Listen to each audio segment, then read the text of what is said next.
And I would really encourage you to wait until you have a very compelling idea. Don't just do an idea as soon as you have an idea. Like, wait until it is one that you think is not a question of whether I might want to do this. I have to do this. The timing is right. Everything is right. Unless that is in your mind, if you think, it's probably pretty good, it's probably pretty fun, that's not the idea. I think you should go away, take a year off, travel around the world, get some inspiration, do something else. Don't start a startup, because once you start a startup, you're in there for 5 years, 10 years, who knows? And you don't want to wake up 5 or 10 years later and find you're doing something completely pointless like a Yo app.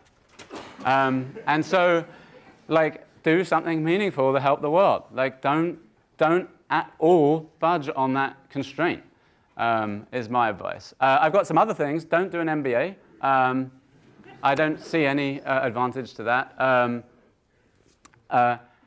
In physics, some of the best physicists studied mathematics.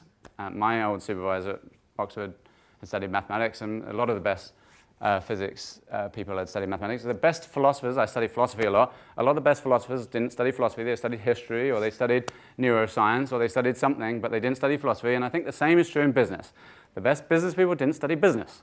They were entrepreneurs in some other technical discipline, and then they apply themselves. And you can and should bring in the business experience that you need, but that's not what you need to get a company going. You need a great idea. And that's not related to business skills. Yeah, I think laterally, I think there's a lot of Kool-Aid around Stanford in particular, around go just do a startup. You know, like that's the solution to any problem that you might come up with. You know, I need some popcorn. Do a startup. Okay, right. Well, there's lots of other mechanisms. You know, and I think it's worth thinking laterally about what one is appropriate. If it really is a company, is it a B Corp or a C Corp? Is it a flexible purpose corporation or what? If it's not, you know, is it a non-profit? Is it academia? If you have an idea, where's the best and optimal place to affect that problem, not just default to a startup? So hire people smarter than yourselves. That's really good advice that I was given. Do something you love. That sort of relates to number one, I think.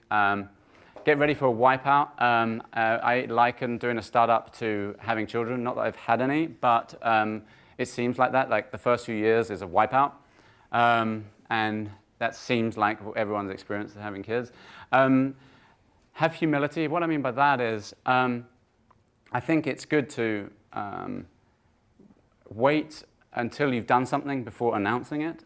Don't say, I'm going to do this, this, and this, and it's going to change the world. How about instead do it, and then show people how it's useful, and then they'll appreciate it so much more.